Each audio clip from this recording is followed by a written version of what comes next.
আমার যখন ৩ দিন বয়স তখন বাবা আমার মাকে একা রেখে চলে যায়। আষাঢ় মাসের শেষ সপ্তাহ। বাড়ির চারপাশে পানি। বাজারের দিকে যেতে গেলে কলা গাছের ভেলায় করে যেতে হয়। রাস্তাঘাট পানিতে ডুবে আছে। সেই দুর্দিনে মা তার ২ মেয়েকে নিয়ে একা হয়ে যায়। মাকে ছেড়ে বাবার পালিয়ে যাওয়ার একটা কারণ আছে। আমার জন্মের ১ মাস আগেই মধ্যরাতে বাবা মাকে বলে, দেখো, এবার যদি মেয়ে হয় তবে কিন্তু তোমাকে রাখবো না। মা বাবার গায়ে হাত রেখে বলে, কি বলো এসব তুমি? মায়ের ছলছল করা চোখে বাবার মন একটুও গলে না। আমার জন্মের পরে বাবার মন খারাপ হয়। মা ভেবেছিল বাবা ঠিক হয়ে যাবে, মেয়েকে কোলে তুলে নিবে। তবে বাবা ৩ দিন পরেই পালিয়ে গেলেন। ১ সপ্তাহ পরে খবর আসে বাবা আবার বিয়ে করেছেন। নদীর ওই পাড়ের শহরে নতুন বউ নিয়ে থাকে। লোকের কাছে খবর পাঠিয়েছে মা যেন তার ২ মেয়েকে নিয়ে বাড়ি ছেড়ে চলে যায়। মায়ের অবশ্য কোথাও যাওয়ার নেই। আমার নানা বাড়িতে কেউ নেই, ভিটে মাটি নদীতে ভাসিয়ে নিয়ে গেছে। মায়ের পাশে দাদা ভাই আর বড় চাচা দাঁড়ালেন। বাবার কাছে দাদু খবর পাঠালেন সে যেন আর কোনোদিন এই বাড়িতে না আসে, আর যদি চিন্তা করে নতুন বউ নিয়ে এখানে আসবে তাহলে তাকে বড় দা দিয়ে কোপানো হবে। দাদু ছিলেন রাগী মানুষ। বাড়ির সবাই তাকে ভয় পেত। বাবা তাই আর হয়তো বাড়ি আসবার সাহস করেনি। মা ২ মেয়েকে নিয়ে এখানে থেকে যায়। দাদু বয়স্ক মানুষ।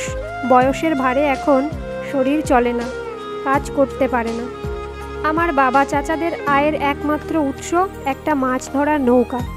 এই নৌকাটা দাদু কিনেছে ১৩০০ টাকায়। তারপর প্রতি বছর মেরামত করে চলে। সমুদ্রে যায় এই নৌকা নিয়ে।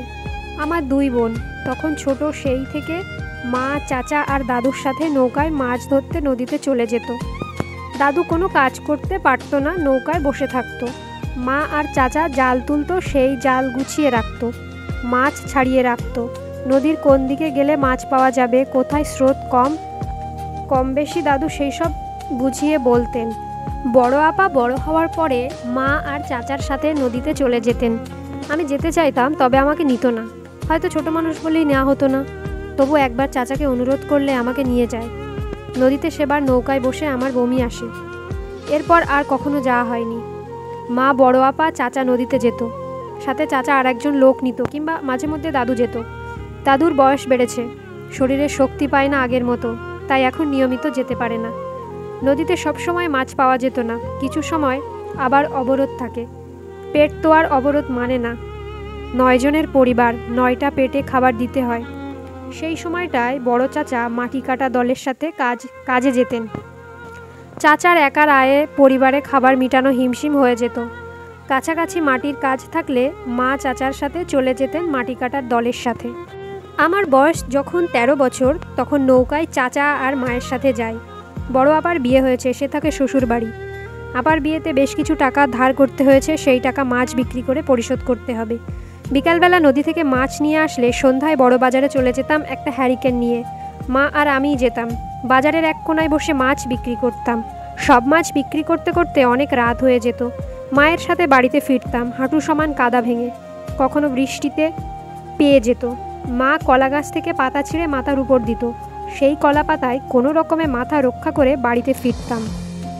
আমি তখন ক্লাস 8-এ পড়ি। এলাকার সবাই আমার বিয়ের কথা বলছে। মা চাইছেন বিয়ে দিয়ে দিতে, তবে তেমন ভালো ছেলে পায় না।